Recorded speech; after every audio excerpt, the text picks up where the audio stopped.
देखिए दिया क्या है, law of partial pressure of Dalton, यानी ये जो लॉ है पार्शियल प्रेशर का, ये डाल्टन के द्वारा दिया गया था।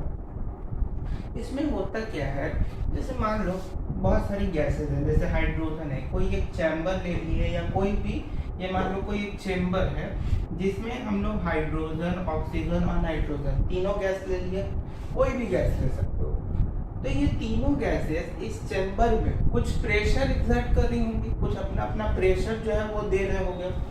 तो ये सारी गैसेस मिलके जो इस चैम्बर पे प्रेशर लगा रही है, उसको हम लोग टीपी से डिनोट करेंगे, टोटल प्रेशर से। मान लो H2 गैस जो है वो PH2 प्रेशर लगा रही है, यानी pressure by hydrogen gas plus pressure by oxygen gas, pressure by oxygen gas plus pressure by nitrogen gas, ये मिलके टोटल प्रेशर लगाएगा किस पे, चैम्बर पे पूरा। तो तुम्हारा लॉ ऑफ पार्शियल प्रेशर यही होता है कि total the pressure exerted, the partial pressure or the individual pressure exerted by all the gas in any chamber is known as total pressure। और जो इंडिविजुअल प्रेशर होता है हर एक गैस का, उसको हम लोग बोलते हैं पार्शियल प्रेशर।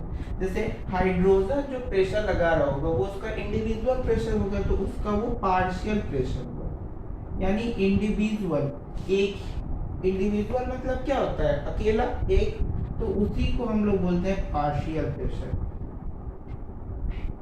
ये सारे मिलकर टोटल प्रेशर लगा रहे हैं, लेकिन जैसे कोई एक पर्टिकुलर गैस है वो पार्शियल प्रेशर लगा रहा है, जैसे ऑक्सीजन सब प्रेजेंट है, अगर ऑक्सीजन का मॉलिक्यूल इसमें प्रेजेंट है तो ऑक्सीजन अकेले पार्शियल प्रेशर लगा रहा है, नाइट्रोजन अकेले पार्शियल प्रेशर लगा रहा है, यानी इंडिविजुअली जो प्रेशर लग रहा है उसको हम लोग पार्शियल प्रेशर बोलते हैं। तो यही है law of partial pressure which is given by Dalton. बात समझ में आ गई?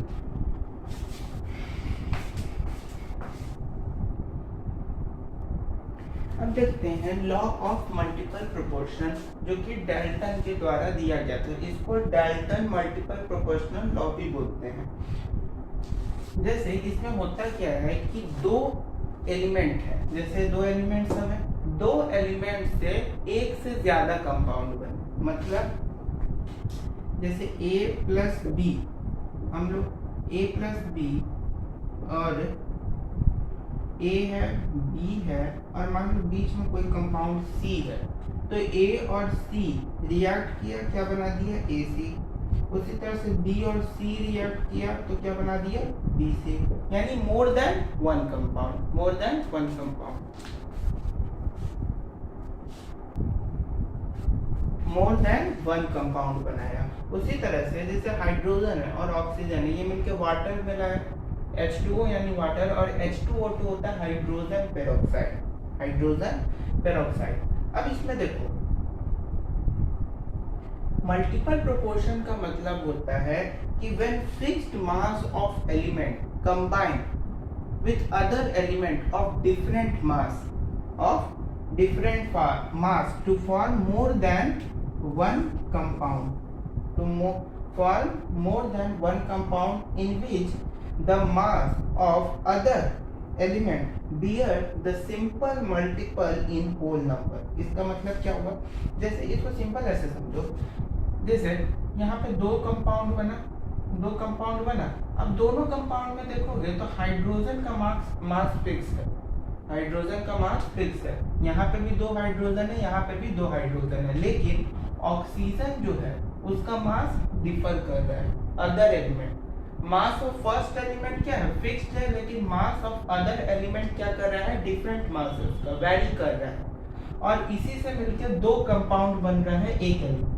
दो एलिमेंट है उनसे दो कंपाउंड बन रहा है, जिसमें फर्स्ट एलिमेंट का क्या है, मास फिक्स्ड है, लेकिन अदर एलिमेंट का ऑक्सीजन का मास डिफरेंट है। उसी तरह से N2O2 में दो कंपाउंड बना, एक बना नाइट्रोजन ऑक्साइड, एक बना नाइट्रोजन डाइऑक्साइड। तो इसमें नाइट्रोजन का मास क्या है, कांस्टेंट है, नाइट्रोजन का मास फिक्स्ड है, फर्स्ट एलिमेंट का मास फिक्स्ड है, लेकिन जो सेकेंड एलिमेंट है उसका मास डिफर करता है। यहाँ पे हाइड्रोजन का मास 2 है, यहाँ पे भी हाइड्रोजन का मास 2 है, यहाँ ऑक्सीजन का मास 16 है, यहाँ पे ऑक्सीजन का मास 32 है। यहाँ नाइट्रोजन का मास कितना है,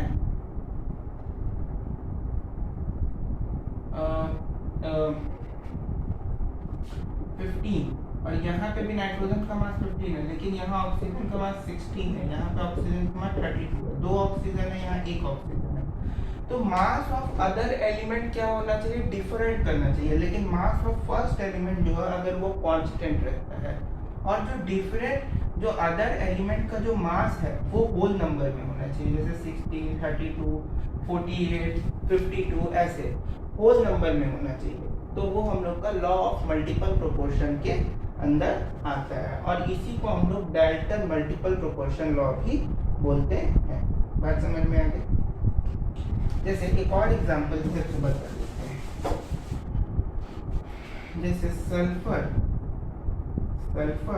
और O2 है, ये मिला के क्या बना, सल्फर क्या बन जाएगा, सल्फर डाइऑक्साइड, और S plus O2 sulphur trioxide, 3 बना। अब इसमें देखो यहाँ पे भी सल्फर एक ही दो सेम एलिमेंट है, लेकिन वो मिला कितना कंपाउंड बनाया, 2 कंपाउंड, यानी 2 कंपाउंड बनना चाहिए, मोर देन 1 कंपाउंड।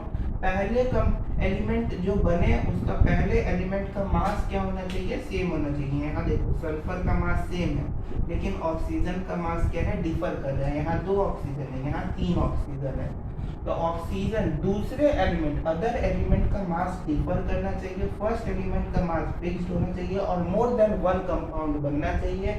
और जो अदर एलिमेंट है, जो दूसरा एलिमेंट है प्रोडक्ट साइड में यानी कंपाउंड में, जो दूसरा एलिमेंट है वो सिंपल रेशियो में आना चाहिए। जैसे यहाँ 32, यहाँ पे 48 इसका मास है, 16 3 जा 48, 16 2 जा 32। बात समझ में आ गई? तो यही है law of multiple proportion.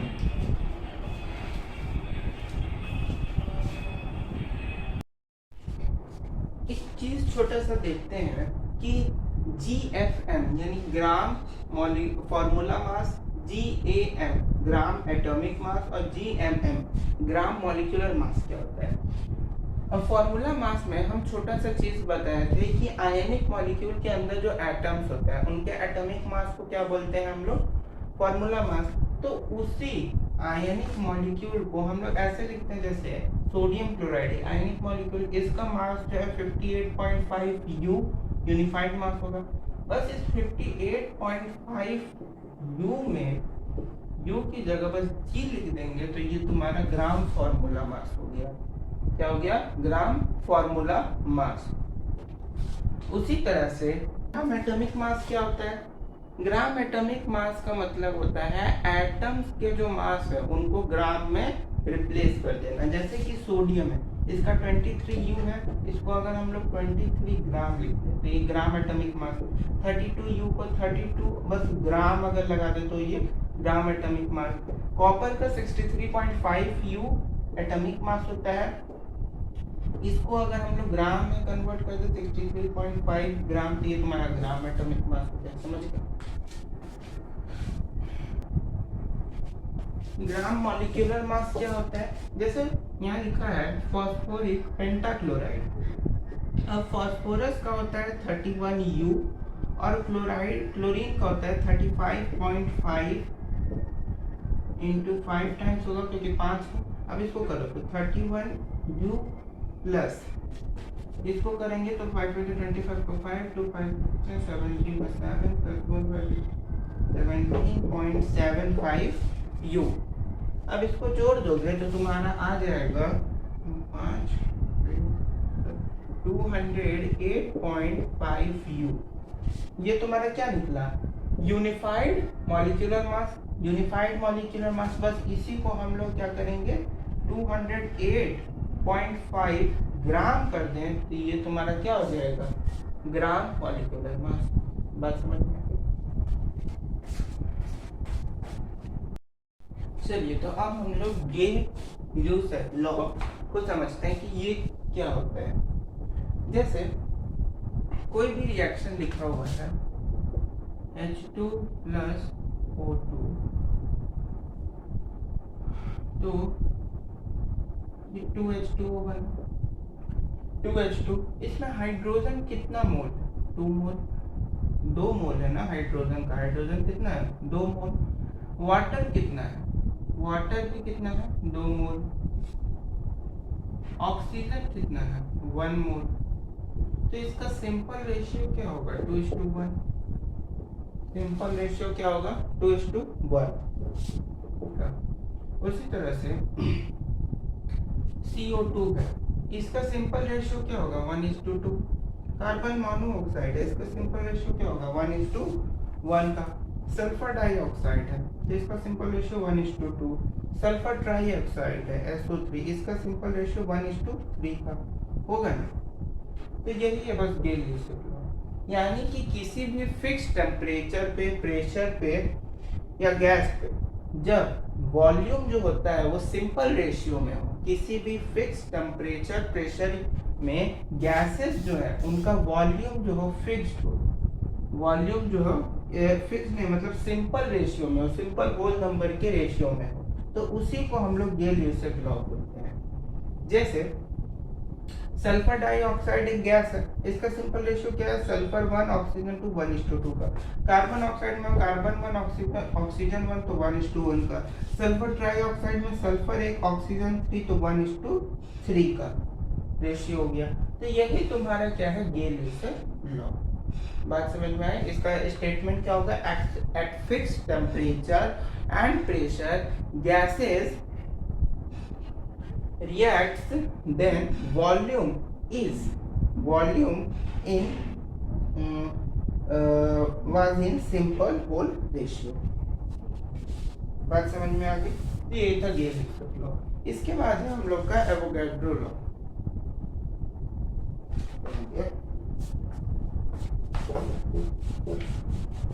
Avogadro law क्या होता है बता।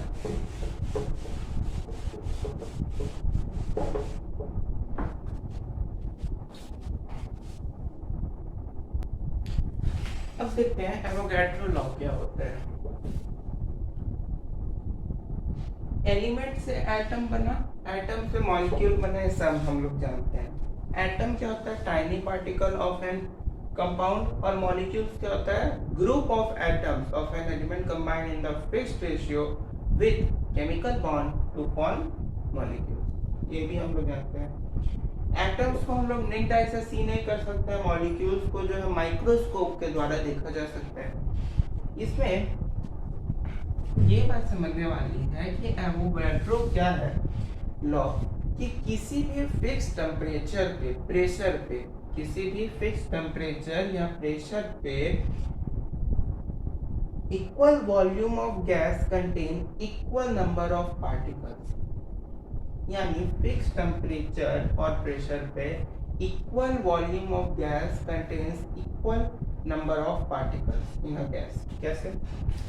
यानी वन वॉल्यूम ऑफ कोई भी ले लेते हैं, जैसे मान लो मैंने हाइड्रोजन लिया, ठीक है, तो one volume of hydrogen is equal to 1 volume of hydrogen is equal to 1 particle, 1 particle बोल रहे हैं sir, molecule, 1 molecules of H2। बात समझ में आई?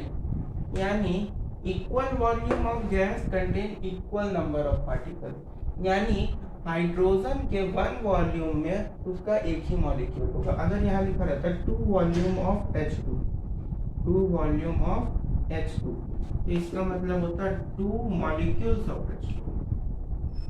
उसी तरह से अगर लिखा रहता है 3 वॉल्यूम ऑफ नाइट्रोजन, यानी कि 3 मॉलिक्यूल्स ऑफ नाइट्रोजन। बात समझ में आई? 3 वॉल्यूम ऑफ सल्फर, यानी कि 3 volume of 3 molecules of sulphur. 4 volume of oxygen, यानी कि 4 molecules of oxygen. Equal number of volume is equal to equal number of particle, यही है तुम्हारा एवोगैड्रो लॉ। इसमें तुम्हारा टर्म आता है diatomic, triatomic particles. Diatomic जिसमें दो एटम हो, जैसे कि फ्लोरीन F2Cl2 N2O2 NO, है ना, जिसमें दो एटम्स हो, वो तुम्हारा क्या होता है डाई एटॉमिक। ट्राई एटॉमिक में क्या आ जाएगा, तीन, जैसे ओजोन NO2 SO2 CO2। समझ में बात आ रही है? तो ये तुम्हारा क्या हो गया ट्राई एटॉमिक। पॉली एटॉमिक क्या होता है, जिसमें एक या एक से ज्यादा एटम्स हो, जैसे कि N2O5 N2O6 N2O2। तो ये तुम्हारा देखो, अब इसमें पॉली एटॉमिक ये सारे हैं, कैसे 5 2 7, यानी कि ये हेप्टा एटॉमिक हुआ। 7 को हेप्टा बोला जाता है ना, तो हेप्टा एटॉमिक। 6 2 8 octa atomic. 2 2 4 4 है, तो पॉली एटॉमिक। अगर लिखा है N2O3 तो ये पेंटा एटॉमिक हो गया, क्योंकि 5 है। उसी तरह से N3O3 तो ये क्या हो जाएगा हेक्सा एटॉमिक, क्योंकि कितना है 6 है। बात समझ में आई? तो ये कुछ नाइट्रोजन ऑक्साइड के रेंज भी है, जैसे कि ये सब नाइट्रोजन ऑक्साइड के रेंज है। उसी तरह से PCl5 phosphoric trichloride, sorry pentachloride,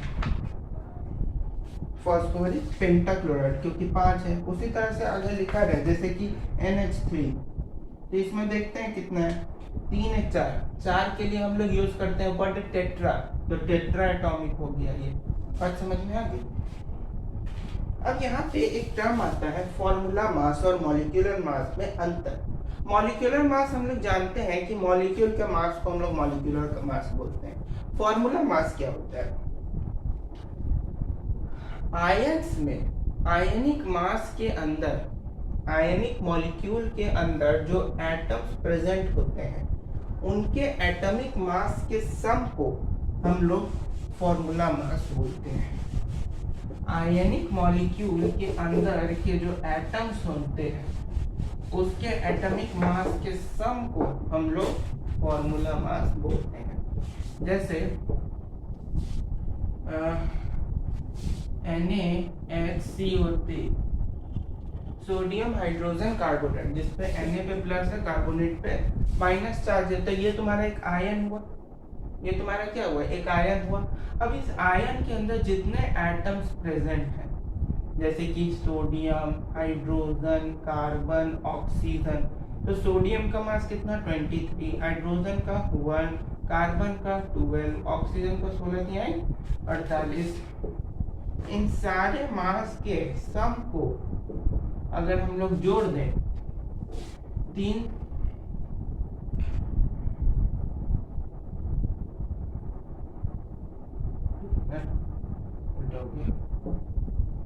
देखो, अब इन सबको जोड़ो, 8 2 10, 1 11, 3 14 का 4, 1 4 1 5, 1 6, 6 2 8, 84 आया। यही तुम्हारा फॉर्मूला मास हो गया। यानी कि किसी भी आयंस के अंदर जो एटम्स प्रेजेंट हैं उनके एटॉमिक मास का सम तुम्हारा फॉर्मूला मास होता है। फॉर्मूला मास होता है, जिसको कि एटॉमिक मास यूनिट या यूनिफाइड मास U से डिनोट करते हैं। इसको हम लोग कैसे लिख सकते हैं, 84 AMU लिखो या 84 U लिखो। बात तो ये हो गया तुम्हारा फॉर्मूला मास। अब इसके बाद एक और टर्म आता है छोटा सा, उसको भी देख लेते हैं।